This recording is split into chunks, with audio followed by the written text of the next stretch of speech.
Good morning, everyone. I'm CA Pradeep Singh from Text2 Business Advisors. Discuss is a platform initiated by Text2 Business Advisors, जहां हम MSME businesses को educate करने के लिए discussions held करते हैं on recent developments in the field of text and other matters. Similarly, Tally ने भी MSME on MSME एक प्लेटफॉर्म इनिशिएट किया है जिसका की मोटिव सेम है to educate people on recent developments. हम यहाँ पे वेबिनार लेके आए हैं in association with Tally to discuss how to deal with notices and what are the importances of reconciliation in GST tax law, जिसमें कि हमारे साथ हमारे पैनल पे है सीए अर्चना जैन मैम, जो कि फाउंडर है अर्चना जैन एंड कंपनी की। She has experience of more than 13 years in the field of indirect taxation. उनके साथ हमारे साथ हैं सीए नवजोत सिंह जी, जो कि फाउंडर पार्टनर है टेक्स्ट2 बिजनेस एडवाइजर्स के, and he's having more than 5 years of experience in indirect taxation, DGFT customs.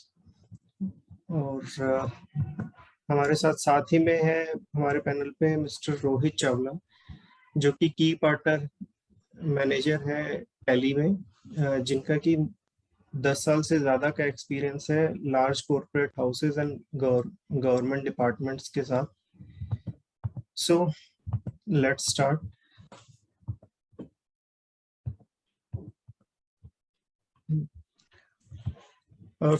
My first question is to Archana Jain ma'am. That hello, Archana ma'am, आप unmute करेंगे अपने? Yeah. Good morning. Pradeep, you can. Good morning. Pradeep, you can share the screen. Yes. Just.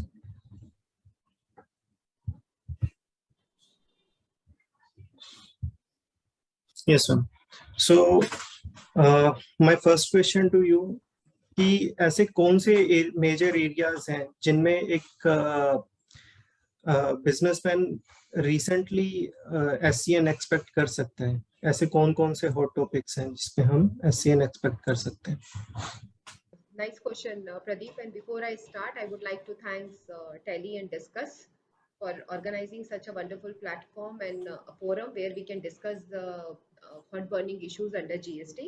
And so my warm regards to the organizers and also to the participants who has joined with us on this morning. So I welcome all the participants on the behalf of Discuss and Tally. So very valid question, Pradeep, on which arenas or areas you can receive show cause notice. So yes, as we know, 73 and 74 are the section under which the SCN has to be issued.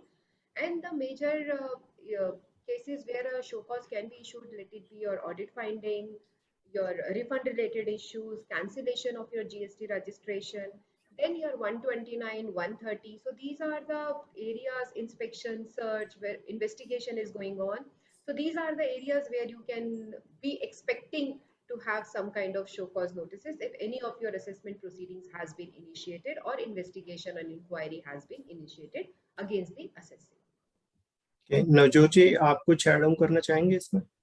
नहीं, बिल्कुल सही है, क्योंकि अगर हम देखें तो show cause notice एक तरह से राइट है असेसी का कि टैक्स पेयर का अगर डिपार्टमेंट को किसी भी तरह की कोई प्रोसीडिंग इनिशिएट करनी है जहाँ पे किसी भी तरह की डिमांड हो सकती है टैक्स पेयर से, चाहे वो रिफंड से रिलेटेड हो, चाहे कोई भी एक्टिविटी हो, जैसे आपको जीएसटी का रजिस्ट्रेशन भी कैंसिल करना है, आपको रिफंड रिजेक्ट करना है, और किसी भी तरह का कोई असेसमेंट है जिसमें कोई टैक्स की लायबिलिटी बन रही है, तो कोई भी एक्शन जो कि एडवर्स है असेसी के लिए, टैक्स पेयर के लिए, तो उससे पहले उसको शो कॉज नोटिस देना बड़ा जरूरी है। तो काफी सारे की एरियाज हो सकते हैं जिसमें शो कॉज नोटिस इशू हो सकता है। Okay. Thank you. I Next. think just one more addition to this, and even there are certain areas where they need to have a pre-consultation intimation also before issuance of the show cause. So that's also Right. very valid, and that's also a natural right of natural justice. So even that should be abided by the departments. Overall भी उससे litigation कम होता है, क्योंकि pre consultation में क्या है, शोको से पहले ही असेसिंग ऑफिसर आपको बुलाएंगे और बताएंगे कि भाई ये इश्यूज हैं, ये की इश्यूज हैं, जिसके लिए मैं आपके लिए शोको नोटिस ड्राफ्ट कर रहा हूँ, मे बी या सोच रहा हूँ शोको नोटिस देने का। उसी से पहले अगर वो उससे पहले अगर आप उससे मिलके वो चीजें रिजॉल्व कर देते हो, आपकी कोई लायबिलिटी आप पे ऑफ कर दीजिए, आपकी कोई पेनल्टी पे ऑफ कर दीजिए, तो मैटर वहीं सॉल्व हो जाएगा। Correct. My second question is to Archana ma'am, कि how to track the show cause notices, क्योंकि रिसेंटली हम जो देख रहे हैं कि नोटिस सर्विंग असेसिंग ऑफिसर जो करते हैं वो सिर्फ पोर्टल पे नोटिसेस अपलोड कर देते हैं, ना ही तो बिजनेसमैन या हमारे पास कोई ऐसा मैं कहूँगा कि कोई ऐसा हमारे पास कुछ है भी नहीं कि हमें पता चले कि हमें एक नोटिस इशू हो चुका है, अनटिल एंड अनलेस हम उस नोटिस या ऑर्डर के टैब में जाके देखें कि हाँ हमारे को ये पर्टिकुलर नोटिस इशू हो चुका है। Very valid point, and really a very alarming point also, Pradeep. I hope you all will agree to me. 169 has been worded in such a wide manner, and it is not that what exactly has to be the methodology for serving and what exactly the word serving means over here, because here their onus is completed once they have even uploaded on the portal.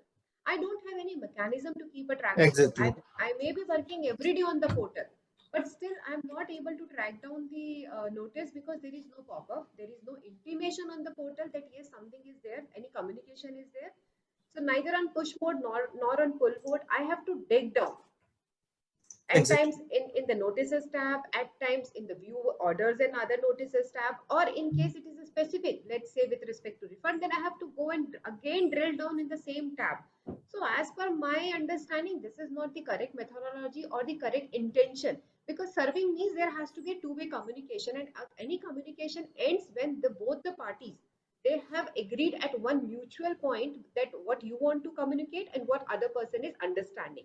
So here only it's one-way traffic, and I mean there has to be either there has to be a secondary mechanism. According to me, there has to be some other intimation, a hard copy, or by email, or by any other mode what they think correct, apart from just uploading. And we have seen there has been judgments also where in case the serving is not proper, the notice is quashed, because that means the intimation has never reached the assessing.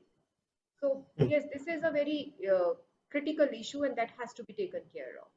Right. Navjot जी, आपका क्या सही है, इसमें, क्योंकि section 169 जो है उसके according portal पे अगर आपका नोटिस अपलोड हो गया है तो दैट मीन्स कि आपको नोटिस सर्व हो चुका है, जबकि मैं पोर्टल पे वर्किंग भी कर रहा हूँ, जो कि अर्चना मैम ने कहा कि अगर मैं पोर्टल पे वर्किंग भी कर रहा हूँ और मुझे पता ही नहीं है कि मुझे नोटिस सर्व हो चुका है ऑन कैंसिलेशन ऑफ रजिस्ट्रेशन।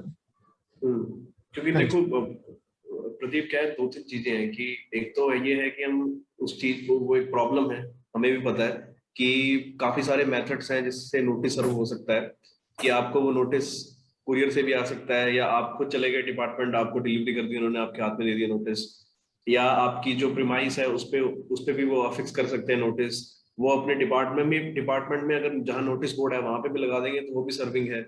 काफी सारे मेथड्स हैं जिससे नोटिस सर्व हो सकता है। अब जहां तक बात रही कॉमन पोर्टल की, जो कि इजीली एक्सेसिबल है, कि आप बाकी जो जगहें हैं शायद आप अवेलेबल ना हो, आप चाहे अपनी प्रीमाइस में अवेलेबल नहीं, आप कहीं बाहर है, लेकिन कॉमन पोर्टल ऐसी जगह है जहां जो इजीली एक्सेसिबल है हर किसी के लिए। तो जो प्रैक्टिस हम फॉलो कर सकते हैं वो ये है कि नॉट एवरी डे, बट आप 7 दिन बाद ये 2 टैब जो होते हैं, जो नोटिस और ऑर्डर के, या आप 15 दिन में देख सकते हैं, आप एक बार उस पर नजर जरूर मार लीजिए, क्योंकि जितने भी नोटिस होते हैं शायद उसमें मिनिमम टाइम 15 डेज का तो होता ही होता है। तो अगर आप 15 डेज में भी एक आधी बार देख लेंगे तो शायद आप ट्रैक रख पाएंगे कि हाँ भी कोई नोटिस तो सर्व नहीं हुआ है किसी भी तरह का। अब ऐसा भी हो सकता है कि बहुत से नोटिस ऐसे हैं जो ऑनलाइन नहीं आते हैं, आपको कुरियर के थ्रू ही आ रहे हैं आज के टाइम में, बट मोस्टली गवर्नमेंट ट्राई कर रही है कि ज्यादा से ज्यादा नोटिस कॉमन पोर्टल पे ही आ जाए, ताकि उसका रिप्लाई भी आप वहीं दे पाए, तो चीजें और इलेक्ट्रॉनिक मोड में चले, तो आप उसको इस तरह से ट्रैक डाउन कर सकते हैं after every 15 days. I think ये बहुत अच्छा सजेशन है कि आप नॉर्मल रूटीन बना लें कि रोज उठ के सुबह हाँ पोर्टल के साथ में जाके एटलीस्ट ये 3-4 टैब्स भी आपको चेक करनी मैंडेट है. एग्जैक्टली. टू डू बिल्कुल. List. Yes. So our next question is, what should we do after receiving the SCN or summons from department? जब हमें SCN या समन इशू हो जाता है डिपार्टमेंट की तरफ से, तो हमें अपनी टू डू लिस्ट में क्या शामिल करना चाहिए? हमें पहले क्या क्या क्या करना चाहिए? Okay, so may I start? Yeah, yes ma'am. I'll just I would like to reply on this aspect. See, someone is altogether a difference. The way it has been worded and the way it is being used is altogether a very different scenario. But yes, we have to reply them in a very proper manner. So as far as I am concerned, I have not seen any someone जहाँ पे उन्होंने कोई भी section mention करा हो, कौन से section को इन्वोक करके वो आपके अगेंस्ट इन्वेस्टिगेशन या इंक्वायरी कर रहे हैं. तो आपका पहला हमेशा रिप्लाई ये रहना चाहिए कि प्लीज आप मुझे अपडेट करिए कि आपने ये जो इन्वेस्टिगेशन या इंक्वायरी शुरू करी है वो मेरे अगेंस्ट शुरू करी है या किसी और के अगेंस्ट शुरू करी है, मैं उसमें थर्ड पार्टी इन्वेस्टिगेशन हूँ, क्या है सिनारियो, क्या है. There has to be some kind of clarity जो कि नहीं होती है इन सम्मन से. उसके बाद में क्या होता है कि जब आपको सम्मन मिल गया तो आपको उसको अबाइड करना है. आई विल नेवर सजेस्ट कि आप सम्मन को इग्नोर करिए. प्लीज आपको अगर हियरिंग पे बुलाया गया है आप उस पर जाइए, आप उस पर रिप्लाई लेके जाइए. जो डॉक्यूमेंट्स आपको लगता है उन्होंने मांगे हैं और जो वाजिब है, I think we can share the list कि आपको क्या क्या डॉक्यूमेंट्स होते हैं जो मैंडेट रिक्वायरमेंट है that you should always carry with them with you when you are going to appear in the department. Kindly आप अरेंज करिए अपनी सारी इंफॉर्मेशन एक जगह कंपाइल करिए, आप उसको एक प्रॉपर फॉर्मेट में बनाइए और उसके बाद उनको वहां पे जाके आप दे सकते हैं. बहुत सारी चीजें वो मांगते हैं जो कि आपके पोर्टल पे अवेलेबल है, जो आप बोल सकते हैं कि सर ये आपके डोमेन में है, आप मेरी GSTR 3B, आप मेरा 2A, वो आप अपने आप डाउनलोड कर सकते हैं. अगर आपको कोई डिफिकल्टी है तो देन मैं आपको वो डॉक्यूमेंट्स भी दे सकता हूँ. So I think this is the way we should approach. First we have to ask them for the complete information. आप मांगिए उनसे, that is your right. अगर वो बोलते हैं कि नहीं मेरे पास किसी की थर्ड पार्टी की कोई स्टेटमेंट है तो यू आपके पास राइट है, आप उस स्टेटमेंट को क्रॉस एग्जामिन कर सकते हैं. आप उनके रिलाइड अपॉन डॉक्यूमेंट्स के लिए क्रॉस एग्जामिनेशन के लिए आप उनको रिक्वेस्ट डाल सकते हैं. ये सारे आपके राइटफुल राइट डोमेन के अंदर है. तो आप ये चीज एक्सरसाइज करिए, उनसे इंफॉर्मेशन मांगिए, कौन सा सेक्शन इन्वोक हुआ है, कौन से प्रोविजन इन्वोक हुए हैं, ये आपके अगेंस्ट इंक्वायरी इन्वेस्टिगेशन है या किसी थर्ड पार्टी के अगेंस्ट इंक्वायरी इन्वेस्टिगेशन है. बहुत सारे सम्मन्स हमें आजकल बहुत कॉमनली मिलते हैं फेक इनवॉइसेस के लिए. फेक इनवॉइस नाम की कोई चीज नहीं होती, ऐसा मेरा मानना है. बिकॉज इनवॉइस है, उसमें क्या है कि या तो सप्लाई नहीं है या वो बिना मतलब सप्लाईज के बिना का इनवॉइस है. सो इनवॉइस तो है बट उसका कंटेंट या उसका इंटेंशन गलत हो सकता है. सो अगर ऐसा है या ऐसा नहीं है, so you have to accordingly आपको उसके हिसाब से मेरे हिसाब से आपको उसके लिए प्रॉपर तरीके से रिप्लाई, एक प्रॉपर रिप्लाई ड्राफ्ट करके एक मैं हमेशा सजेस्ट करूंगी कि आप इसके लिए जरूर किसी न किसी कंसल्टेंट की या प्रोफेशनल की हेल्प लीजिए. बिकॉज समन कोई छोटी मोटी चीज नहीं है, समन के आगे के प्रोसिक्यूशंस भी हैं, उसके जुडिशियल एस्पेक्ट्स भी हैं. सो आपको उसको बहुत तरीके से हैंडल करना चाहिए और जो भी आपके रिप्लाईज जाएंगे वो एक तरह की FIR स्टेटमेंट बनती है. बिकॉज वो आपका फर्स्ट लेवल है जहाँ पे आपको उसके अगेंस्ट क्या आपको अपना अपने डिफेंस में क्या कहना है वो आप उनके पास में जाके सबमिट करते हैं. So I'll Okay. request Navjot to add on something if he wants to. Right, क्योंकि ये एक कैसेट की ए साइड है जहाँ पे आप शोकोज के लिए प्रिपेयर करेंगे कि जो भी की पॉइंट्स हैं जो शोकोज नोटिस में, जैसे मान लीजिए 10 पॉइंट है शोकोज नोटिस में, तो आप उसको पूरा लिस्ट डाउन कीजिए. उसके अगेंस्ट आपको क्या आपके फैक्ट्स हैं, क्या लीगल ग्राउंड्स हैं, क्या आप चाह रहे हैं. तो 3 चीजें हैं, स्टेटमेंट ऑफ फैक्ट्स हो गया, ground of appeal, ground of your submissions कि आपके लीगल एस्पेक्ट्स क्या हैं और आप चाह क्या रहे हैं कि आप शोकोज को क्वैश करवाना चाह रहे हैं या आप सिर्फ ये कह रहे हैं कि शोकोज में जो पार्शियल आपको रिलीफ दी जाए, आप पे पेनल्टी ना लगाई जाए. तो काफी अलग अलग तरह के सिनेरियो बन सकते हैं. उसके बाद जब आप शोकोज नोटिस को अच्छे से प्रिपेयर कर लेंगे तो सेकंड जो स्टेप है जो सबसे इंपॉर्टेंट है वो है कम्युनिकेशन. कि आप जब हियरिंग के लिए जाएंगे, क्योंकि शोकोज नोटिस में ऑब्वियसली पर्सनल हियरिंग भी होगी, तो पर्सनल हियरिंग के लिए जब आप ऑफिसर से मिलेंगे तो ये बेहद जरूरी है कि जो आपने पॉइंट्स बनाए हैं वो पॉइंट भी आप उसको कम्युनिकेट कर पाए अच्छे तरीके से. क्योंकि शोकोज कई बार क्या होता है कि ड्राफ्टिंग बड़ी अच्छी है कि आपने 100 पेज का रिप्लाई तो बना लिया, लेकिन 100 पेज आप उसको समझा नहीं पाएंगे वहां बैठ के, आपके पास उतनी बैंडविड्थ नहीं होगी. तो उसके आप छोटे छोटे पॉइंटर्स बना लीजिए कि भी 10 पॉइंट्स आपने बना लिए जो की पॉइंट्स हैं जो 100 पेजेस में आएंगे और फिर आप उसको अच्छे तरीके से कम्युनिकेट कर रहे हैं. तो दोनों चीजें इंपॉर्टेंट है. कैसेट की ए साइड जिसमें आप उसको प्रिपेयर कर रहे हैं, कैसेट की बी साइड जिसमें आप उसको टैक्स ऑफिसर को कम्युनिकेट कर रहे हैं। तो दोनों को ही अच्छे तरीके से टैकल करना है। अर्चना मैम, इसी से जुड़ा एक सवाल है कि शोकोज नोटिस जब इशू होते हैं तो उनमें एक टाइम लिमिट होती है, तो उस टाइम लिमिट को हम कैसे डील विद करें? क्योंकि कुछ शोकोज नोटिस आते हैं जिनमें टाइम लिमिट रिप्लाई करने की 7 दिन होती है, कुछ की 15 डेज है। और जैसा कि हम पहले डिस्कस कर चुके हैं कि काफी बार क्या होता है कि हमें पता ही नहीं होता, हमें एक नोटिस इशू हो चुका है और उसका उसकी लास्ट डेट है हमारे पास रिप्लाई करने की। बिल्कुल सही कह रहे हैं। अगर इसको हम दो एस्पेक्ट में डील करते हैं, कुछ शोकॉज नोटिसेस ऐसे होते हैं जिनका आपको रिप्लाई कंपल्सरीली ऑनलाइन ही करना है, लाइक आपके रिफंड के शो कॉजेज है, या आपके कैंसिलेशन से रिलेटेड शो कॉज है, या आपके रजिस्ट्रेशन से रिलेटेड शो कॉज है, उनका आपको रिप्लाई मैंडेटरीली आपको पोर्टल पे करना है। सो वहां पे you have to avoid by the timeline, because हर जगह आपके पास में एडजर्नमेंट का प्रोविजन नहीं है। बट अगर आपको कोई ऐसा शो कॉज है जहाँ पे उसको आपको ऑफलाइन आपको उसके रिप्लाई सबमिट करने हैं, लाइक आपका रिकंसिलेशन के सबमिशन है, या आपके कोई मिसमैच आईटीसी के रिलेटेड सबमिशन है, वहां पे I will always suggest kindly, if you are not able to abide उनका जो भी टाइमलाइन है, उसको अगर आप नहीं उस समय के अंदर आप रिप्लाई नहीं भेज पाएंगे उनको, तो एक एडजर्नमेंट के लिए प्लीज रिक्वेस्ट कीजिए। आप एक एडजर्नमेंट लेटर डालिए, आप उसको रिसीव कराइए। अगर वो रिसीव नहीं होता है किसी भी कारण, तो आप उसको रजिस्टर्ड पोस्ट से भेज सकते हैं, आप उनके डाक में सबमिट कर सकते हैं, ताकि आपकी तरफ से कोई भी नॉन कंप्लायंस का इशू नहीं बनेगा। इसी तरीके से अगर अब आपको जो टाइमलाइंस हैं, तो जहां आप एडजर्नमेंट ले सकते हैं, वहां आप उसको एक सफिशिएंट अमाउंट ऑफ टाइम का एडजर्नमेंट लेके आप उसको प्रिपेयर कर सकते हैं। और जहां आपको ऑनलाइन है और एडजर्नमेंट का कोई प्रोविजन नहीं है, वहां आपके पास कोई और रास्ता नहीं है सिवाय टाइमलाइन को अडियर करने का, क्योंकि एक बार अगर आपकी वो बस मिस हो गई तो आप उसको वहां अपलोड नहीं कर पाएंगे।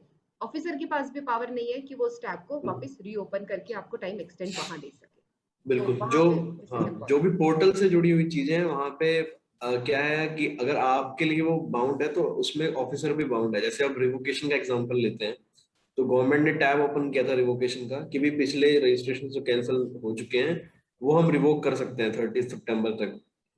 अब मान लीजिए आप 1 अक्टूबर को जाते हैं कि भाई मेरा रिवोक रिवोक कर दीजिए, चाहे असेसिंग ऑफिसर चाह रहा होगा कि हाँ भी आपका जेन्युइन रीजन था, लेकिन वो तो भी नहीं कर पाएगा क्योंकि उसके पास ऑप्शन ही नहीं आएगा। तो अगर आपको ऐसा लगता है ना कि पोर्टल आपके लिए काफी रेस्ट्रिक्शंस लगा रहा है, तो at the same time portal tax officer के लिए भी काफी रेस्ट्रिक्टिव है। उसको भी अनलिमिटेड पावर नहीं है उसमें कि वो कोई भी चीज को एक्टिवेट कर सकता है, डीएक्टिवेट कर सकता है पोर्टल पे। तो टाइम लिमिट को हमें बहुत केयरफुली फॉलो करना है, और अगर हम नहीं कर पाते हैं तो रिप्लाई आपको तो भी देना है, लेकिन फिर आप मैनुअल फॉर्म में दीजिए। फिर आप लेकिन अपना रिप्लाई जरूर दीजिए ताकि ऑन रिकॉर्ड वो चीज आ पाए। आप जेन्युइन रीजन दे सकते हैं कि आप कॉमन पोर्टल पे रिप्लाई क्यों नहीं दे पाए, और आप फिर उसको मैनुअल फॉर्म में भी कर सकते हैं। काफी हाई कोर्ट के जजमेंट है जो कि मैनुअल सबमिशंस को एक्सेप्ट करते हैं कि ठीक है, कोई टेक्निकल ग्लिच की वजह से आप उसको नहीं सबमिट कर पाए। सो इन ब्रीफ, अगर हम टाइमलाइन क्रॉस कर चुके हैं अपने रिप्लाईज को, तो वी शुड प्रोसीड कि हम मैनुअल सबमिशन एटलीस्ट दे दें, चाहे तो हम अपने डाक के थ्रू दे दें। अगर हमारे पास अपने ऑफिसर्स के जुडिशनल ऑफिसर्स की मेल आईडीज हैं तो हम मेल आईडी पे भी उनको, ऑफिशियल मेल आईडी पे हम उनको अपने रिप्लाईज और टाइम एक्सटेंशन या एडजमेंट के लिए हम रिक्वेस्ट कर सकते हैं। बिल्कुल। नेक्स्ट क्वेश्चन मेरा नवजोत जी आपसे है, जो कि है रिकंसिलेशन से रिलेटेड। जब हम रिकंसिलेशंस की बात करते हैं तो हमारे पास जीएसटी में 2 फॉर्म आते हैं ऑनलाइन पोर्टल पे, एक जीएसटीआर 2A और एक जीएसटीआर 2B। तो एक बार उनके बारे में आप कुछ ब्रीफ करेंगे हमें? जीएसटीआर 2A की जब बात करते हैं और जीएसटीआर 2B दोनों ही इनपुट टैक्स क्रेडिट से जुड़े हुए हैं। जीएसटीआर 2A कोई मंथ वाइज स्टेटमेंट नहीं है, एक डायनेमिक स्टेटमेंट है जो ईयरली भी आप देख सकते हो। और जीएसटीआर 2B जो है वो एक मंथली स्टेटमेंट है, जो एक हम कहेंगे कि स्टेटिक स्टेटमेंट है कि एक तारीख है, जैसे 13 तारीख तक जितने भी आपके वेंडर्स हैं उन्होंने जीएसटीआर 1 फाइल कर दी, तो उन सबकी डिटेल जीएसटीआर 2B में आएगी। कोई भी वेंडर जो 13 तारीख के बाद, जो कि ड्यू डेट होती है जीएसटीआर 1 क्वार्टरली फाइलर्स की, उसके बाद अगर वो फाइल कर रहा है तो वो जीएसटीआर 2B में नहीं आएगा। GSTR 2A थोड़ा सा डिफरेंट है इससे।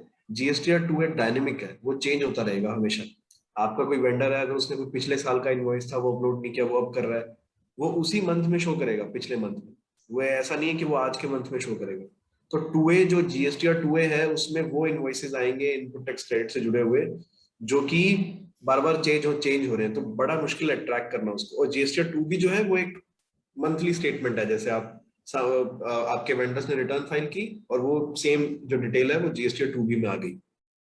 तो GSTR 2B से जुड़ी हुई चीजें GSTN ने ही सबसे पहले दी थी, काउंसिल ने नहीं दी थी। GSTR 2B की जो इन्फॉर्मेशन थी कि किस तरह की स्टेटमेंट है, किस तरह से वर्क करेगी, तो ये सारी चीजें GSTN पोर्टल ने ही बताई थी कि इस तरह से वर्क करेंगी। ओके, तो नवजोत, इसमें हमें GSTR 2A और 2B में जब हम अपनी GSTR 3B में इनपुट टैक्स क्रेडिट अवेल करते हैं, तो हम अब किसे अपना बेस लेके चलें, GSTR 2A को या 2B को? अगर हम गवर्नमेंट की इंटेंशन देखें शुरू से, अगर हम 2A की बात करें तो 2A आया था अक्टूबर 2019 में, और अगर हम GSTR 2B की बात करें तो ये आया है अगस्त 2020 के करीब। तो अगर हम गवर्नमेंट का एक इंटेंशन देके चलें कि वो एक मैचिंग कंसेप्ट की तरफ मूव कर रहे हैं, क्योंकि जब वो GSTR 2A लेके आए थे तो उन्होंने बोला था कि आप इनपुट टैक्स क्रेडिट जो आपका GSTR 2A में आ रहा है, आप उसका 120% ले सकते हैं, मतलब 20% का एक प्रोविजनल क्रेडिट पे आप ले सकते हैं। हो सकता है कि आपके कुछ वेंडर ऐसे थे जो शायद रिटर्न अपलोड नहीं कर पाए, तो वो 2A में रिफ्लेक्ट नहीं होंगे, ताकि आपको ज्यादा लॉस ना हो, तो उन्होंने 20% की वो एक्स्ट्रा विंडो भी दी। लेकिन धीरे धीरे वो चाह रहे हैं कि बिल्कुल ही मैच्ड कंसेप्ट हो, कि आपके जितने वेंडर्स हैं, आपने जो एक्चुअल में परचेज किए हैं, अगर सामने वाली पार्टी ने अगर वो अपनी GSTR 1 में शो कर दिया तो ही आप उसका क्रेडिट ले पाए। इससे जुड़े हुए नेसेसरी चेंजेस भी किए गए हैं बजट में। रिसेंट जो बजट आया था उसमें नया सेक्शन भी उन्होंने डाला है, इसको लीगल सैनिटी दी है उन्होंने सेक्शन 16 में चेंज करके, कि भाई वही इनवॉइसेस का आप क्रेडिट ले पाएंगे जो आपके वेंडर ने अपनी GSTR 1 में दिए हैं। अब आपको उसको मैनेज करना ही पड़ेगा आपको उसको।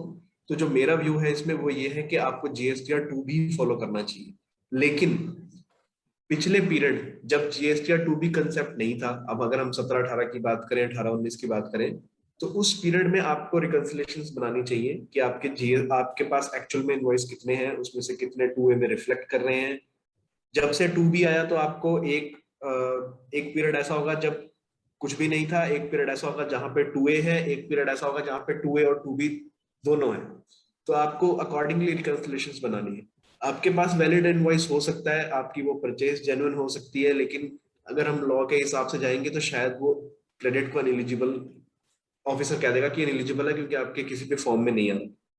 लेकिन इसमें मैं अर्चना मैम का भी व्यू चाहूंगा कि मैम, अगर मान लीजिए कोई पुराना पीरियड है और ऑफिसर कह रहा है कि आपके 2A में नहीं आ रहा, या 2A आपने 3B में क्लेम कर रखा है लेकिन 2A में नहीं आ रहा, या अगर हम 2B की भी बात करें, तो अगर मान लीजिए क्रेडिट बहुत ज्यादा मेजर प्रोपोर्शन में, तो उस केस में टैक्स पेयर को किस तरह से डील विद करना चाहिए? क्या वो क्रेडिट लेना चाहिए या फिर रिवर्स करना चाहिए, किस तरह से? Very valid point. एंड सबसे बड़ी बात नवजोत ये है कि जो मेरी टाइमलाइन है, जो मेरी लास्ट टाइमलाइन है, यानी सेक्शन 16 सबसेक्शन 4 की बात करूं, वहां मेरे से रिटर्न मांगी गई है सेक्शन 39 की, यानी कि मेरी हम्म। GSTR 3, जिसको आज की डेट में हम GSTR 3B के नाम से जानते हैं, बिकॉज ये भी एक टेम्परेरी फेज था, बट इसको भी इन्होंने परमानेंट फेज कर दिया। तो जब राइट। मेरे पास में कोई ऐसा प्रोविजन ही नहीं है 2A और 2B का, मैं GSTR 2 भर ही नहीं रही हूँ, मेरे हाथ में क्या है? तो 16.4 के अंदर तो आपको कहीं से भी नहीं चेक करना 2A और 2B। सो मेरा हम्म। सजेशन यही है, आप चेक करिए क्वांटम क्या है। अगर आपको लगता है कि ये क्वांटम सब्सटैंशिएट अमाउंट है, आप उसको अवेल सॉरी करिए। टू इंटरप्ट मैम, आपकी वॉइस थोड़ी लो है, तो क्या आपको आप अभी अपने भी लो आ रही है? नहीं, मुझे तो क्लियर है, पर आई ऑडियंस से आई थिंक सबको आया क्लियर। कि It's clear. आपकी आपकी वॉइस लो है, तो एक Aditi, जगह it's से clear. आया है। I हाँ, think वो it's शायद on उनको their end. अपना, Yeah. हाँ, नहीं नहीं, नेटवर्क क्लियर है, प्रॉब्लम है। Okay it's good to go, yes. या तो मेरा सजेशन ये है कि आप उसको एक एनालिसिस करिए, कितना अमाउंट है, कितना क्वांटम है, और उसको प्रॉफिट और कॉस्ट एनालिसिस करिए, और आप उसको अवेल करिए, बिकॉज 16.4 की भी टाइमलाइन आपको अवेल करनी है। अब अगर कोई बहुत ही कॉशियस टैक्स पेयर है और जिसको लगता है नहीं मुझे बिल्कुल भी कोई भी लिटिगेशन नहीं चाहिए, तो मेरा सजेशन रहेगा आप उसको अवेल करिए, उसके बाद आप उसको सेम मंथ में रिवर्स कर सकते हैं, क्योंकि जैसे आप उसको रिवर्स करेंगे तो रीअवेलमेंट के लिए आपको कोई टाइमलाइन नहीं चेक करनी। अगर आपको लगता है कि वो दोबारा जब लेटर पीरियड में कभी आ जाएगा तो आप उसको रिक्लेम हमेशा कर सकते हैं, क्योंकि रिक्लेम में रूल 37 भी यही कहता है और 16(4) भी आपके लिए रिक्लेम के लिए कोई भी नई कंडीशन नहीं लगाता। तो लेकिन आपको 100% मंथ वाइज एनालिसिस करना है और एक फाइनल एनालिसिस आपको सितंबर मंथ की रिटर्न भरने से पहले करना है। और मेरे हिसाब से 16(4) में सिर्फ 3B की बात करी गई है, तो मुझे GSTR 2A 2B से इतना ज्यादा कॉशियस होने की जरूरत नहीं होती है, क्योंकि ये एक साइड लाइन है, एक साइड डेलीगेटिव लेजिस्लेचर से आप इनको लेके आए हो, और 2B को तो आपने कहीं पे भी नहीं इनकॉर्पोरेट करा। ये पोर्टल का बनाया हुआ फॉर्म है जिसको हमने सिर्फ इसके लिए लिया था कि ये ईज है हमारे लिए कंपाइल करने के लिए, बिकॉज ये स्टैटिक डॉक्यूमेंट है, ये डायनामिक नहीं है 2A की तरह। तो मेरा हम्बल सबमिशन यही है कि आप उसको रिकंसाइल करिए, केस टू केस बेसिस पे आपको इसको एनालाइज करना पड़ेगा।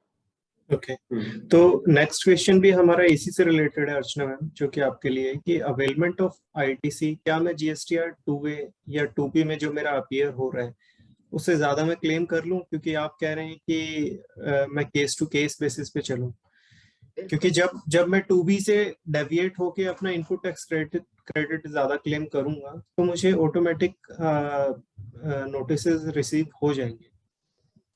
100%। आप एक बात समझिए, आपको कंडीशन किसकी मीट आउट करनी है? आपको कंडीशन सेक्शन 16 सबसेक्शन 2 की मीट आउट करनी है। अब 2 के अंदर जो सी क्लॉज है वो मेरे लिए इम्पॉसिबल है।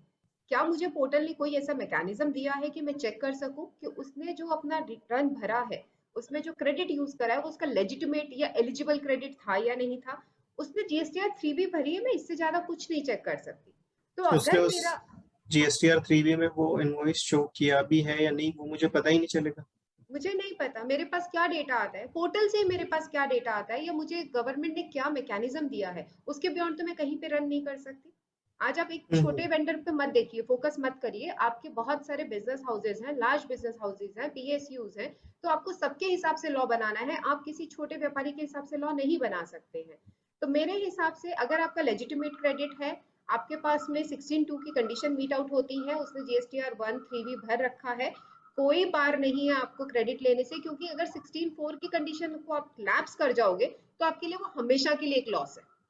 So you can always take. और GSTR 2A में आपको 5% एडिशनल दिया गया है, जो 20 से अब कम करके 5 पे आ गए हैं, और 2B में मेरे पास कोई ऐसा एडिशन नहीं है, तो मुझे अपना एडिशन चेक करना है। अगर उसके बियॉन्ड भी मैं जा रही हूँ तो you can always avail your credit. आप उसके बाद में आपके पास दोनों ऑप्शन अवेलेबल है, रिवर्स करना है या आपको लिटिगेट फेस करना है, तो that has to be a conscious call by the assessee. आप और मैं उस पर कॉल नहीं ले सकते, we can only hand hold them.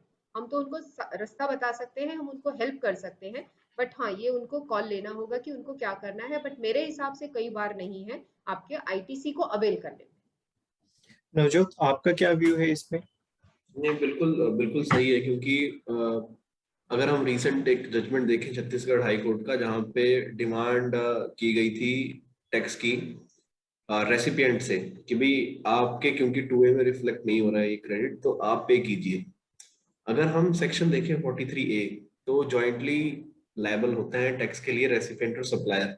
लेकिन एट द सेम टाइम हमें नेचुरल जस्टिस भी देखना है कि अगर मान लीजिए वेंडर किसी किसी वजह से रिटर्न नहीं अपलोड कर पाया, तो उसका बर्डन रेसिपिएंट पे क्यों आए, जबकि वो सारी पेमेंट उसको कर चुका है। जब मैंने देखिए ये चीज बड़ी समझनी जरूरी है कि जो रेसिपिएंट है, जो सप्लायर ऑफ सर्विस या गुड्स है, वो एक तरह से एजेंट है, वो टैक्स कलेक्ट करता है, आगे पे करता है। अब आपने टैक्स कलेक्ट कर लिया, सामने वाले ने नहीं पे किया, तो रिस्पॉन्सिबिलिटी किसकी है? वो तो वो बड़ा जरूरी है। तो अगर आपका अमाउंट इनपुट टैक्स क्रेडिट का बहुत सिग्निफिकेंट है, आपको लगता है कि इससे मेरा बिजनेस हैम्पर होगा, मेरी वर्किंग कैपिटल फ्लो हिलेगा मेरा, तो आप वो कॉस्ट बेनिफिट एनालिसिस करके आप उसको लिटिगेशन में लेके जा सकते हो। आप उसका क्रेडिट लीजिए, डिपार्टमेंट को उस पर शोकॉज नोटिस इशू करने दीजिए, डिमांड उठाने दीजिए। आप उसको जो भी लॉ में प्रिस्क्राइब्ड वे है कि आप फर्स्ट अपील में जाइए, आप हाई कोर्ट में जाइए, जैसे भी, तो वो डिमांड आप वहां से क्वैश करवा सकते हो। बट ये हमेशा हमें केस टू केस बेसिस पे ही देखना पड़ेगा। बल्कि अगर इसको हम प्रैक्टिकल वे में देखें तो होता क्या है कि आपको अपनी सारी सप्लाई चेन मैनेजमेंट ही मैनेज करके चलनी पड़ती है। क्योंकि मैं देखा है मैंने कि प्रदीप, आप और अर्चना जी दोनों ही काम कर रहे हैं काफी प्रोजेक्ट्स पे, जहाँ पे आपने वो पूरा सप्लाई चेन मैनेजमेंट किया है उसका। असेसी का, कि वो किस तरह से मटेरियल को प्रोक्योर करेगा, किस तरह से उसको कब मैन्युफैक्चरिंग करेगा, उसकी मैन्युफैक्चरिंग में कितना टाइम है, उसका फिनिश गुड्स जो है वो कितना टाइम वेयर हाउस में पड़े रहते हैं। ये सारा फ्लो बड़ा इंपॉर्टेंट है कि आपकी पता लगे प्रोक्योरमेंट कब हो रही है, आपकी आउटवर्ड सप्लाई कब हो रही है, और आपको हमेशा ही कैश में पे करना पड़ रहा है। जरूरी नहीं है ना कि हर बिजनेस एक ही तरह का हो, हर बिजनेस में अलग अलग तरह के डायमेंशंस होते हैं। सर्विस वाले केस में ऐसा होता है कि आप कि आपकी आउटफ्लो ये जा रही है, आपकी पता लगे इनपुट आ ही नहीं रहा, क्योंकि वहां तो आप ही प्रोवाइड कर रहे हैं। लेकिन गुड्स के केस में ऐसा नहीं होता है, मैन्युफैक्चरिंग के केस में ऐसा नहीं होता है। तो वहां पे आप ये चीज बेहतर समझेंगे कि भाई आप सप्लाई चेन मैनेजमेंट पूरा अच्छे तरीके से करें, ताकि आप क्रेडिट भी ले पाए टाइम से, और आप पे वर्किंग कैपिटल का भी एक तरह से बर्डन ना आए कि आपको कैश में टैक्स पे करना पड़ रहा है। तो वो भी, ये सारी चीजें देखते हुए आपको 2A और 2B को का डिसीजन लेना है, क्योंकि जैसा मैम ने भी बोला कि अल्टीमेट डिसीजन ये बिजनेसमैन का ही है। हम बिजनेसमैन को ये बता सकते हैं कि आपको किस तरह से चीजों को फ्लो करना है। हम ये नहीं बता सकते कि आप यही यही करो, वो हम नहीं बताएंगे। हम बताएंगे सर लॉ ये कहता है आप ये इस तरह से कर सकते हो, इसके ये आउटकम्स है। तो वो हमें, यस, हम उसको लॉ के दायरे में उसको अपनी सप्लाई चेन और अपने वेंडर कैसे मैनेज करने हैं कि उसकी बेयर मिनिमम कैपिटल आउटफ्लो हो, ताकि जी वो अपनी कैपिटल के साइड पे अपनी कॉस्ट को सेव कर सके। हम उसको इसमें गाइड कर सकते हैं, हैंड होल्ड कर सकते हैं। और मैम यही एक बड़ा रीजन है कि जब वो अपनी सप्लाई चेन मैनेजमेंट नहीं कर पाते, तब वो ये फेक इनवॉइसेस और इनका सहारा भी लेते हैं। उनको लगता है करेक्ट, कि करेक्ट, इस महीने मेरे पास क्रेडिट नहीं है तो मैं कहीं से इनवॉइस अरेंज कर लूं। ये सब क्या करेक्ट, है, टेम्परेरी मेजर्स हैं। आप एक दिन कर लेंगे, 2 दिन कर लेंगे, आपको लगता है कि आप पकड़ में नहीं आएंगे। गवर्नमेंट का जो स्ट्रक्चर है उस चीज को कैप्चर करने का बड़ा स्ट्रांग है। वो किस लेवल तक इस चीज को चेक चेक कर रहे हैं हम बता भी नहीं सकते एक पब्लिक प्लेटफॉर्म पे। तो वो भी करेक्ट, बड़ा करेक्ट। इंपॉर्टेंट है कि आपको वो सारे मेजर्स नहीं ऑप्ट करने हैं, चाहे आपको कितना बड़ा कंसल्टेंट या कोई भी कंसल्टेंट आपको किसी भी तरह से गाइड कर रहा है। आपको अपने बिजनेस को अच्छे तरीके और within that 4 squares of law ही चलना है। Correct, correct. जी To Pradeep. safeguard and have a peace of mind. Yes. Exactly, क्योंकि वर्किंग कैपिटल ज्यादा इन्वॉल्वमेंट है आजकल के बिजनेसेस में, जहाँ पे मार्जिन इतने कम हो गए हैं ड्यू टू कम्पिटेटिवनेस। तो हमें वो भी मैनेज करके चलना है। बिल्कुल। तो इसके लिए एडवाइजेबल है सबको, एमएसएमईज को, कि वो जब अपने वेंडर्स चूज करें तब वो उन्हें अपना तब चेक कर रहे हैं कि जो वो वेंडर सेलेक्ट कर रहे हैं जिनसे उन्होंने प्रोक्योरमेंट करनी है, तो वो तब चेक करें कि क्या उनके वेंडर्स की रिटर्न्स टाइमली फाइल हो रही है या नहीं हो रही है। क्योंकि वो आपको एक वर्किंग कैपिटल हिट दे जाएगा। आप उसको पे भी कर देंगे अपना इनपुट टैक्स क्रेडिट, और वो अगर अपलोड नहीं करेगा तो वो आपको आपके लिए वो cash outflow, double cash outflow हो जाएगा। So my next question to you Navjot, कि जो GSTR 2A या 2B, जैसे आपने कहा कि हम 2B से अपनी रिकंसिलेशन मेंटेन करके चलेंगे, तो जब मैं बात करता हूँ अपनी रिकंसिलेशंस की, तो उसमें हमेशा ही कोई ना कोई डिफरेंस रहेगा, क्योंकि बिजनेसेस जो हैं वो इस तरीके से हैं कि कुछ ना कुछ गुड्स मेरे वर्किंग उसमें, सॉरी, गुड्स इन ट्रांजिट भी रहेंगे, या कुछ ऐसे होंगे जो मेरे सप्लायर ने अभी तक अपलोड नहीं किए हैं। तो वो सारे डिफरेंसेस मुझे किस तरीके से मैनेज करने हैं। इसी के साथ ही एक नेक्स्ट क्वेश्चन भी है जो मैं इसी के साथ मर्ज करना चाहूंगा, कि मुझे कौन कौन सी ऐसी रिकंसिलेशंस हैं जो बना के चलनी है GST कंप्लायंसेस के लिए, क्योंकि डिफरेंसेस फिर वहीं से निकल के आएंगे। बिल्कुल। इस आई थिंक इस क्वेश्चन के लिए प्रदीप आपसे बेहतर ही कोई नहीं बता पाएगा कि किस तरह से हम मैनेज करें 2A 2B और बुक्स को, जो कि एक इम्पॉसिबल टास्क है।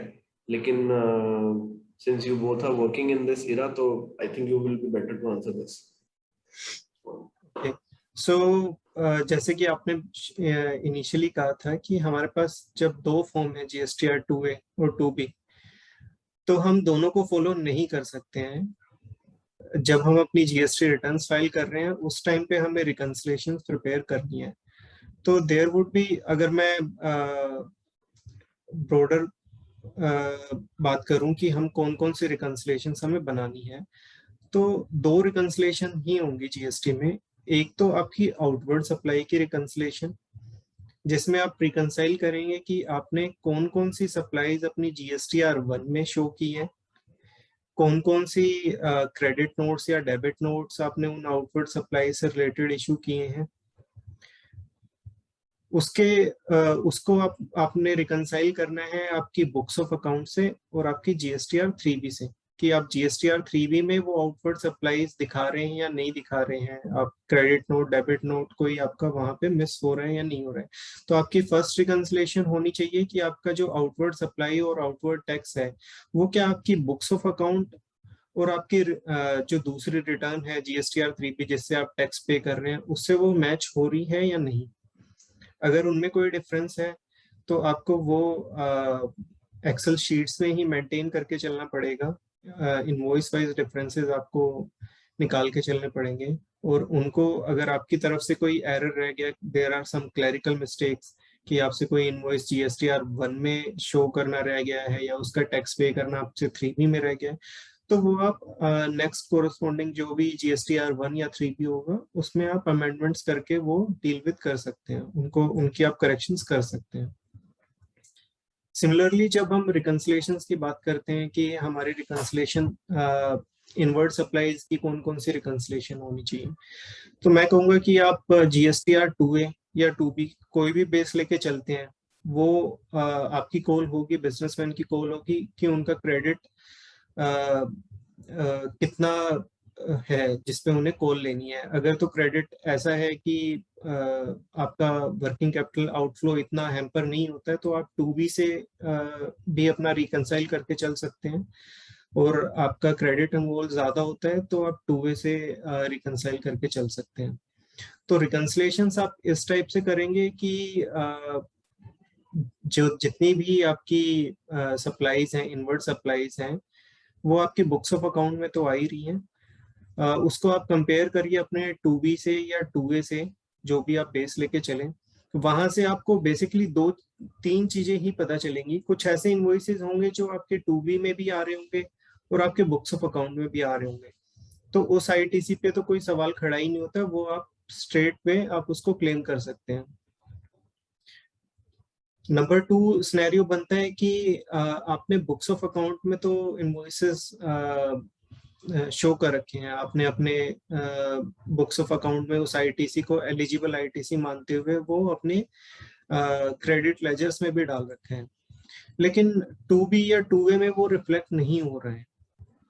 तो आप उन पर्टिकुलर इनवॉइसेस को आइडेंटिफाई करेंगे अपनी रिकंसिलेशंस में, उन पर्टिकुलर वेंडर्स को आप मेल्स भेजेंगे या उनसे कम्युनिकेशन, जैसे भी it depends on the quantum of invoices कि आपके कितने वेंडर्स और कितने इनवॉइसेस हैं जिनके लिए आपने ये वर्किंग करनी है या ये काम करना है, तो आप मेल के थ्रू, पोस्ट के थ्रू या टेलीफोनिकली भी आप डील कर सकते हैं, उन वेंडर्स को पुश कर सकते हैं कि वो अपनी नेक्स्ट रिटर्न्स में एटलीस्ट उनको इनवॉइसेस को अपलोड करें, यानी वो अपनी रिटर्न्स टाइमली फाइल करें। उसके लिए बिजनेसमैन अपने जितनी भी वो अपने वेंडर्स को पेमेंट कर रहा है, तो वो अगर रेगुलर वेंडर्स हैं तो अपनी पेमेंट ऑन होल्ड भी डाल के चल सकते हैं, क्योंकि जब तक आप पुश नहीं करोगे चीजों को आपको वो क्रेडिट नहीं मिलेगा। नंबर 3 है कि कुछ ऐसे इनवॉइसेस भी निकल के आएंगे इन रिकंसिलेशंस में कि जो आपकी 2B में अपीयर हो रहे हैं लेकिन आपके बुक्स ऑफ अकाउंट में अभी तक है ही नहीं, तो उसके लिए भी आपको चेक करना है कि क्या जो इनवॉइसेस हैं वो आपके ही वेंडर्स के हैं या नहीं है, क्योंकि काफी बार क्या होता है कि ड्यू टू क्लरिकल मिस्टेक्स गलती से आपका GSTN डला हुआ है उसमें, तो आपको वो रिफ्लेक्ट हो गया। अब ऐसा नहीं है कि अगर कोई किसी ने गलती से आपके GST नंबर पे इनवॉइस अपलोड कर दिया तो आप उस ITC को क्लेम कर लें, नहीं, आपको वो इनवॉइस क्लेम नहीं करना है। आप अपने परचेज डिपार्टमेंट से कंफर्म करेंगे फर्स्टली कि वो वेंडर्स आपके हैं या नहीं है, और ऐसे कोई इनवॉइसेस आपके परचेज डिपार्टमेंट के पास तो नहीं पड़े हुए जो आपने अभी तक अपने बुक्स ऑफ अकाउंट में एंटर नहीं किए हैं और अपनी रिटर्न्स में आप उनका ITC क्लेम नहीं कर रहे हैं। सेकेंडली एक रीजन और हो सकता है कि वो गुड्स इन ट्रांजिट अभी है ना, तो ये जो 2 रीजंस हैं, बेसिकली मैं इन रीजंस को अपने नेक्स्ट रिटर्न की रिकंसिलेशंस में भी कैरी फॉरवर्ड करके चलूंगा क्योंकि अगर जिन वेंडर्स ने मेरा इनवॉइसेस अभी अपलोड नहीं किए हैं, तो नेक्स्ट रिटर्न में मुझे वो देखने हैं कि क्या उन्होंने अपनी नेक्स्ट रिटर्न्स में वो अपलोड कर दिए हैं या नहीं कर दिए हैं। सिमिलरली जो इनवॉइसेस मेरे बुक्स ऑफ अकाउंट में एंटर नहीं है, मुझे वो भी ट्रैक डाउन करने हैं कि मैं उनको अपनी नेक्स्ट रिटर्न्स में क्लेम कर लूं, अगर वो मेरे बिजनेस से ही पर्टेन करते हैं तो। हाँ जी। बिल्कुल। अर्चना मैम, आपका क्या व्यू है इसमें कि जो भी इस तरह का क्रेडिट शो होता है या टू बी है, कौन सी रिकंसिलेशंस हमें टाइम टू टाइम मैनेज करनी चाहिए? मतलब किस तरह की रिकंसिलेशंस हमें as a consultant also we should help businessman? Yes, we should have a monthly reconciliation with respect to, you should always map कि आपके 2A में क्या आ रहा है और आपके 2B में क्या आ रहा है। आप एटलीस्ट उसको एक रिकंसाइल करके चलिए। आपके पास बेस डॉक्यूमेंट 2B है क्योंकि वो एक स्टैटिक डॉक्यूमेंट है, डायनामिक नहीं है। और उसके बाद आपके पास में वो 2B से आप जब आप मैच करके चल रहे हैं तो प्लीज सितंबर मंथ की डेडलाइंस को जरूर ध्यान में रखिए। और अगर आपको लगता है कि आपका जेन्युइन क्रेडिट है और आपके सामने वेंडर की भी जेन्युइन कोई दिक्कत है या उसको कोई भी डिफिकल्टी को फेस कर रहा है, तो you can always hand hold. And आपको दिस आपके लिए सबसे बड़ा हथियार है। 2B के अंदर जो नहीं आ रहा, जो आपकी परचेज है, तो ये आपको एक तरीके से आपको ट्रैक डाउन करने में भी आसानी से मदद करता है कि आपको किस किस को फॉलो अप करना है, ताकि आप उन सबको टारगेट करके फॉलो अप कर सके। और ठीक है, उसके बाद भी अगर आपको लगता है आपका सारा जेन्युइन टैक्स है, इनपुट टैक्स क्रेडिट है, और सामने वाले की जेन्युइन हार्डशिप है और वो नहीं भर पा रहा है रिटर्न, तो फिर मेरा यही सबमिशन है कि आप उसको सितंबर मंथ की रिटर्न में इनकॉर्पोरेट करिए, अवेल करिए। उसके बाद आपको फाइनल कॉल लेना है कि आपको उसको रिवर्स करना है या आपको उसको उसी तरीके से सस्टेन करना है, क्योंकि आपको अपनी कॉस्ट एनालिसिस करनी है, वर्किंग कैपिटल ब्लॉकेज को भी ध्यान में रखना है, और एक इंटरेस्ट एस्पेक्ट जो आपको हो सकता है डिपार्टमेंट उसके ऊपर लगाए, क्योंकि बहुत सारी चीजें हैं हमें उसमें जो चेक करनी है। बट सबसे बिल्कुल इम्पोर्टेंट है कि सितंबर मंथ की डेडलाइन को भी हमें नहीं भूलना है साथ के साथ। तो टू बिल्कुल बी बिल्कुल। आप लीजिए, टू बी एक सेफ डॉक्यूमेंट है आपके लिए, रिटेन करने के लिए भी और अपना स्टैंड को आगे प्रूव करने के लिए। राइट। रोहित जी, हेलो। जी sir, good afternoon, good morning sir.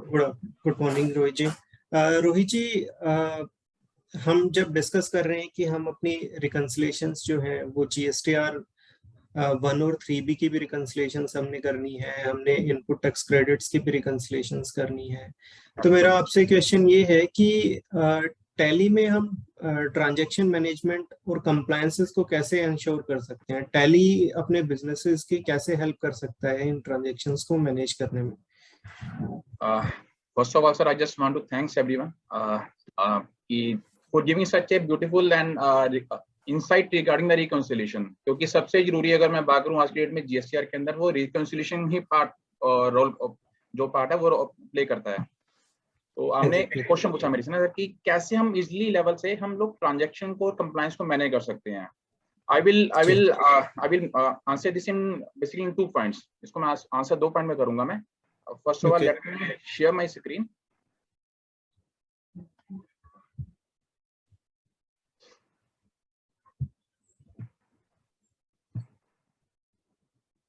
So please confirm if my screen is visible. Yes, it's visible. Yeah. सबसे पहले सर आपने क्वेश्चन पूछा कि how easily we can manage a transaction level. तो आपको एक स्टोरी के साथ शुरू करता हूँ इसके अंदर सर। मैं I recently visited a customer. तो कस्टमर के पास बैठा हुआ था मैं, तो he was basically using tally, पर उसको टैली के बारे में नहीं पता था। कस्टमर को टैली के बारे में नहीं पता था कि टैली में ट्रांजैक्शन कैसे करनी है, because he is having the team, क्योंकि जो उनकी टीम थी वो एंट्री करती थी। बाय चांस जिस दिन मैं उनके पास विजिट किया मैंने, तो उनके पास उनकी टीम अवेलेबल नहीं थी, वो छुट्टी पर थी। And he was very stuck, यार मैं कैसे ट्रांजैक्शन कैसे करूंगा यार, क्योंकि मेरे को टैली चलाना आता नहीं है। तो पहला क्वेश्चन इसी का आंसर देते हैं सर सबसे पहले। तो मैंने उनको बताया कि how easily we can do entry in Tally. वो कहते हैं सर बताइए कैसे करेंगे हम लोग। मैंने कहा देखिए टैली खुल गया आपके सामने। वो कहते बिल्कुल टैली खुल गया जी, बिल्कुल सामने टैली, राइट, ये मेरा टैली है, ठीक है। मैंने इसको ओपन कर लिया टैली को। वो कहते ये मेरे को अब नहीं आता कि मैंने वाउचर कैसे एंट्री करनी। मेरे पास एक कस्टमर आके बैठा हुआ है, मैंने उसको बिल काट के देना है, मैं कैसे करूँ, मेरे को आता ही नहीं है। ओके, मैं कुछ नहीं करना सर, आपको स्क्रीन विजिबल है, this is basically gateway of tally. कहते विजिबल है, बिल्कुल आपको सेंटर में एक पॉइंट दिखाई दे रहा है, go to, this is most important part of the Tally Prime. हम क्या करेंगे, विल सिंपली गो टू। मैंने सर को ही करवाया कि कैसे करना है।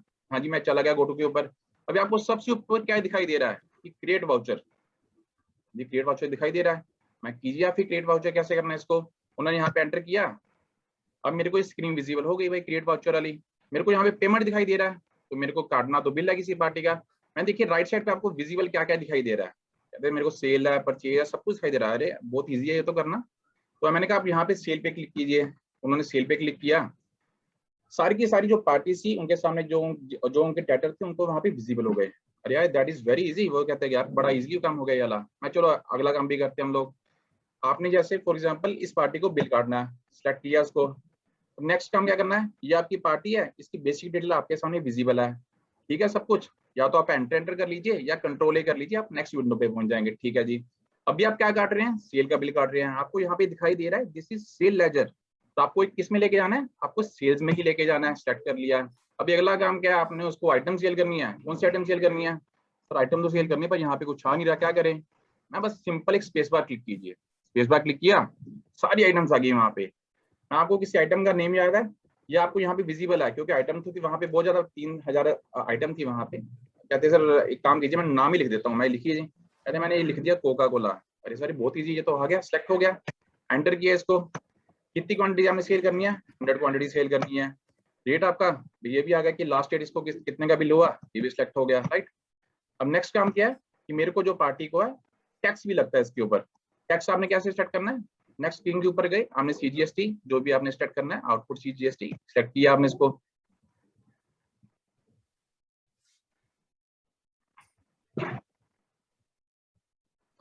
जस्ट चेकिंग कि इस आइटम के ऊपर लगा हुआ है कि नहीं लगा हुआ, तो because I am having the demo data. और रोहित जी ये भी बड़ा इम्पोर्टेंट है कि हम इसको सही टैक्स हेड में लेके जाएं। बिल्कुल सर बिल्कुल, वो भी बहुत इंपॉर्टेंट है कि इसको हम सही टैक्स हेड के अंदर लेके जाएं। हाँ एग्जैक्टली, क्योंकि रिपोर्ट्स जनरेशन के टाइम पे वो जरूरी है कि आपने सही टैक्स हेड वगैरह चूज किए या नहीं। तो ये सही डेटा पंच होगा तो ही रिकंसिलिएशन सही बन पाएंगे। बिल्कुल सर, मैं इस आइटम के ऊपर पर्टिकुलर टैक्स लगा देता हूँ मैं, क्योंकि मेरे पास डेमो डाटा इसमें टैक्स नहीं है। क्योंकि प्रदीप जो मैंने कॉमन मिस्टेक देखी है ना, वो ये देखी है कि इंटरस्टेट परचेज में भी लोग सीजीएसटी एसजीएसटी लगा देते हैं, फिर जब वो रिकंसिलिएशन और अपना डेटा प्रिपेयर कर रहे होते हैं तो टैक्स मैच नहीं करता। एग्जैक्टली, तो वो भी बड़ा इंपॉर्टेंट है कि भी किस तरह से हम इस चीज को करें। बिल्कुल सर बिल्कुल। सिंपल एक वाउचर बस वही काट रहे हैं सर, कुछ नहीं कर रहे इसके अंदर। सेम ऐड किया हम लोगों ने इसके अंदर।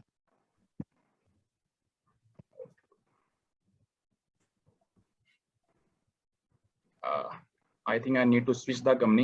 There is some error in this company. तो मैं स्विच कर लेता हूँ।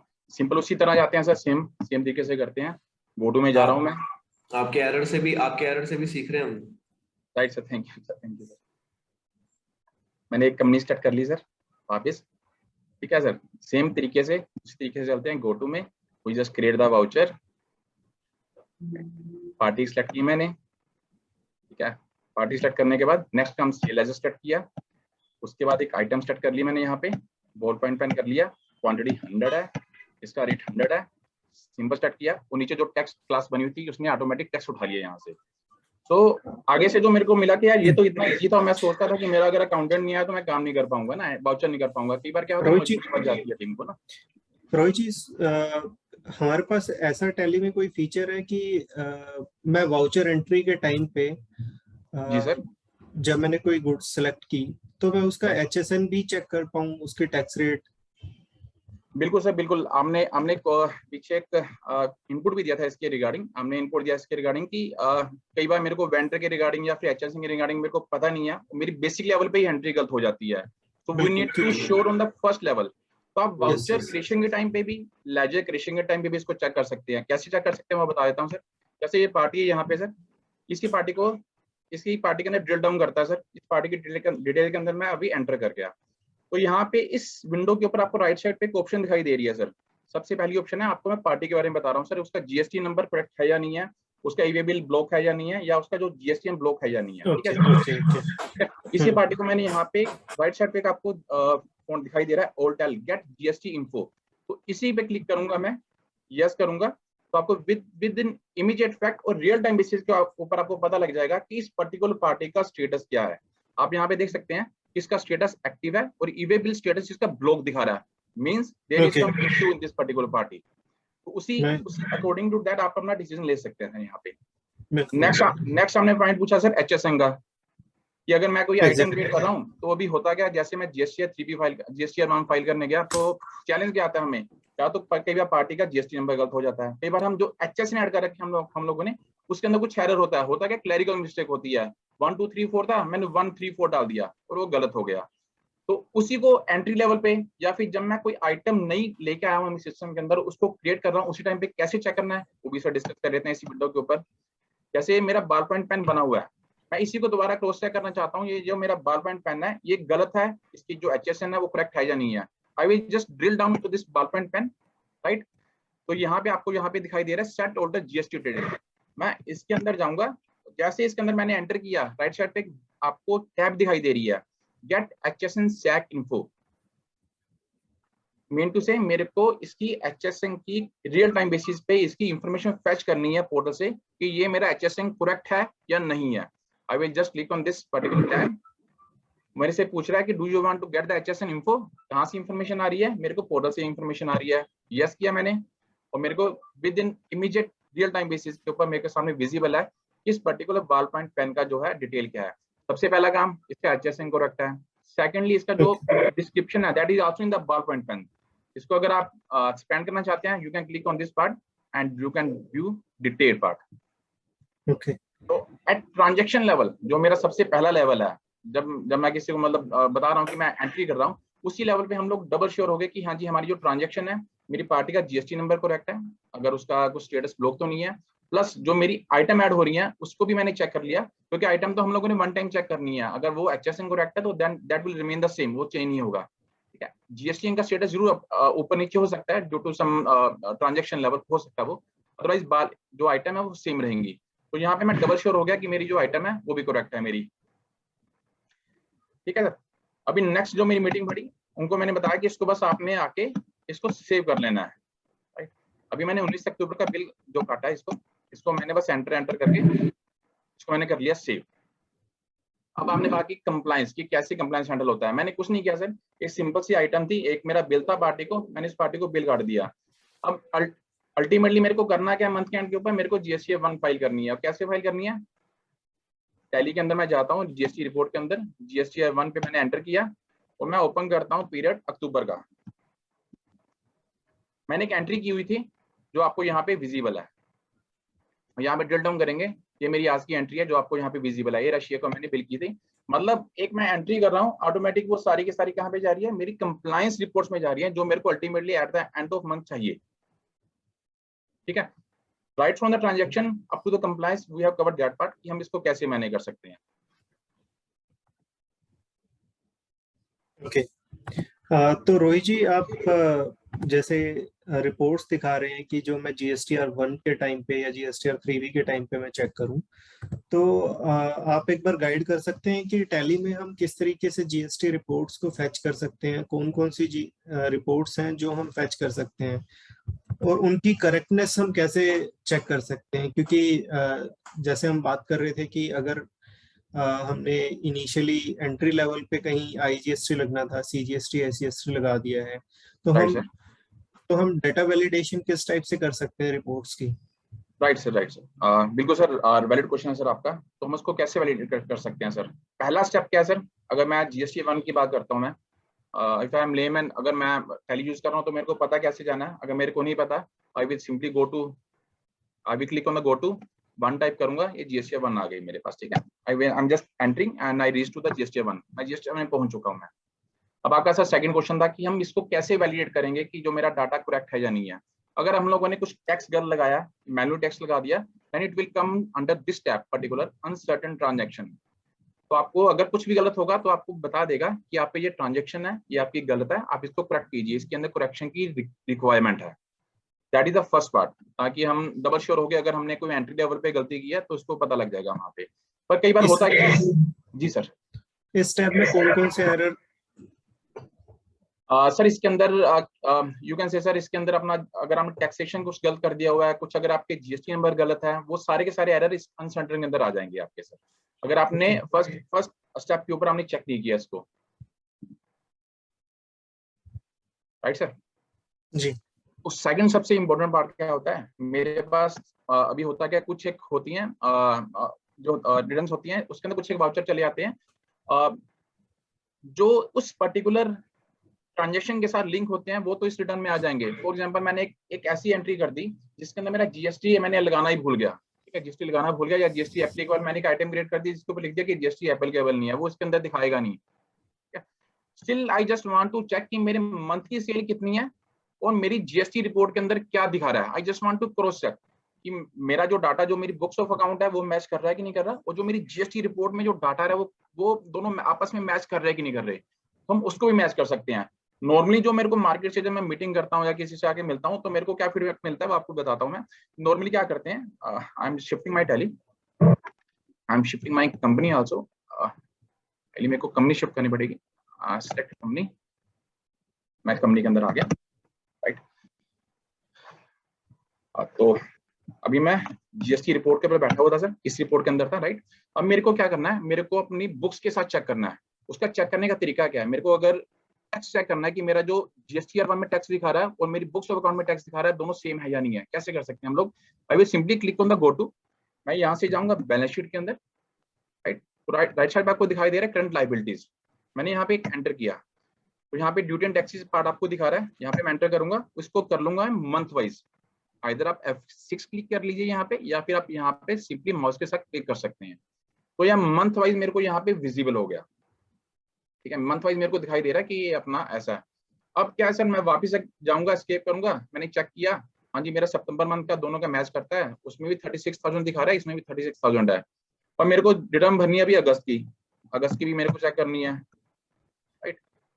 फिर मैं क्या करूंगा, वापस फिर बैलेंस शीट गो टू में जाएंगे, फिर से बैलेंस शीट चेक करेंगे और फिर से करंट लायबिलिटी में जाएंगे, ड्यूटी एंड टैक्सेस चेक करेंगे। मतलब यू कैन से बार बार आपने को टास्क करना पड़ता है नॉर्मली ना। अब इसको एक हैंडल करने का, इस पर्टिकुलर रिक्वायरमेंट को हैंडल करने का सबसे अच्छा तरीका क्या है, टैली प्राइम जो रिलीज है अपना, उसके अंदर बहुत अच्छी ऑप्शन दी गई है हम लोगों ने, जिसको ऐड किया हम लोगों ने, that is a save view. जैसे ये पर्टिकुलर रिपोर्ट है, मैं इस रिपोर्ट को सेव कर सकता हूँ ताकि अगर मैं जीएसटी 1 में बैठा हूँ इमीडिएटली क्लिक करके गो टू में जाके इस रिपोर्ट पे सीधा पहुंच जाऊँ। मैं कैसे सेव करेंगे इसको, I just click on the save view पर, क्लिक किया मैंने इसको लिख दिया ड्यूटी एंड टैक्सेस, मैंने कुछ भी नाम दे सकता हूँ, मंथली बेसिस, मंथली मैंने लिख दिया इसको, राइट, ऐड कर दिया मैंने इसको। अब क्वेश्चन कर रहे हैं नेक्स्ट, आप इसको डिफॉल्ट व्यू करना चाहते हैं, मैं डिफॉल्ट नहीं चाहता इसको, जब मैं जीएसटी 1 के लिए देखना चाहता हूँ उसके लिए मेरे को अलग से रिपोर्ट चाहिए, इसकी अलग से रिपोर्ट बन जाएगी। एडिशनल कॉन्फ़िगरेशन के अंदर जाके आपको छोटी सी सेटिंग करनी पड़ेगी। आपको पहली बात करेगा, इफ आई एम ऑडिटर तो मेरे को मल्टीपल पार्टीज है मेरे पास, अगर मैं सभी के चाहता हूँ कि सभी के अंदर ये रिपोर्ट सेव हो जाए तो आप you have to click on this all companies, देन ये जो आपको ऑप्शन दिखाई दे रही है save with the master, you have to select it yes, yes करेंगे तो आपकी ये रिपोर्ट सेव हो जाएगी। अब मैंने सेव कर दिया इसको, अभी मैं वापस जाता हूँ सर, वापस जाता हूँ। अभी मैं इस टाइम पे जाके मैं चेक कर रहा हूँ, अभी आपको अगस्त में क्या दिखाई दे रहा है, अपना जो टैक्स अमाउंट दिखाई दे रहा है यहाँ पे 4,50,000 है पहला part. What I will do, simply go to में जाऊंगा, जो मेरी सेव व्यूज आपको दिखाई दे रही है, ये रिपोर्ट नई सेव हो गई यहाँ पे, मैंने यहाँ पे एंटर किया तो आप देख सकते हैं कि मेरे को अगस्त के अंदर दिखाई क्या दे रहा है, मेरा 4,50,000 का जो टोटल टैक्स की लायबिलिटी है इसमें।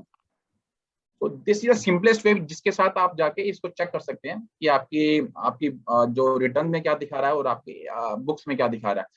एक सेकंड पार्ट, जो एक तो ये पार्ट हो गया हमारी जो टैक्स की लायबिलिटी थी वो तो दिखा दी, सेकंड जो सबसे इंपॉर्टेंट पार्ट क्या आता है कि मेरे को सेल भी चेक करनी है, जो मेरी बुक्स ऑफ अकाउंट्स में दिखा रहा है सेल और जो मेरी जीएसटी रिपोर्ट के अंदर सेल दिखा रहा है वो दोनों मैच कर रही है या नहीं कर रही, क्योंकि कुछ बीटीएस हुई होंगी, कुछ अदर रिपोर्ट्स होंगी, कुछ अदर इनवॉइस होंगे, तो उसको कैसे चेक करेंगे, उसको भी चेक कर सकते हैं हम लोग। कैसे कर सकते हैं, you simply you go to अभी मेरे को यहाँ पे क्या करना है, प्रॉफिट एंड लॉस के अंदर जाना है, मैं इस रिपोर्ट के अंदर चला गया, ये राइट साइड आपको दिखाई दे रहा है sales account, center on the sales account, इसको भी मैं मंथली कर लेता हूँ, इसको ना मैंने इसको मंथली सेलेक्ट कर लिया।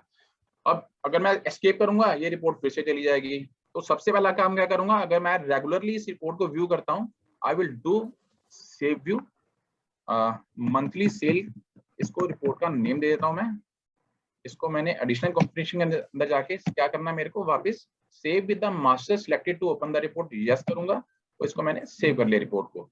अभी मेरे को जो जो अगस्त की सेल दिखा रहा है, मेरे को 25 लाख की सेल दिखा रहा है, अभी just click on the escape button, मेरे को आपको यहाँ पे विजिबल है जो मेरी टोटल सेल है वो 25 लाख की सेल है, मीन टू से आई एम डबल श्योर कि मेरी हाँ जी जो रिटर्न है, जो मेरा सेल्स अकाउंट दिखा रहा है, जो मेरा ड्यूटी एंड टैक्स, दोनों के दोनों करेक्ट हैं। सेकेंडली, जब मैं नेक्स्ट टाइम करने जा रहा हूँ, अगर डबल चेक करने जा रहा हूँ, मेरे को कुछ सेटिंग करने की रिक्वायरमेंट नहीं है, कुछ भी करने की रिक्वायरमेंट नहीं है। विद सिंगल क्लिक, जैसे अगस्त का I am changing the month, I am changing to June, मैंने जून किया, जून के अंदर मेरे को दिखाई दे रहा है यहाँ पे 52,75,000 की सेल है। I will simply go to के अंदर मंथली सेल देखूंगा।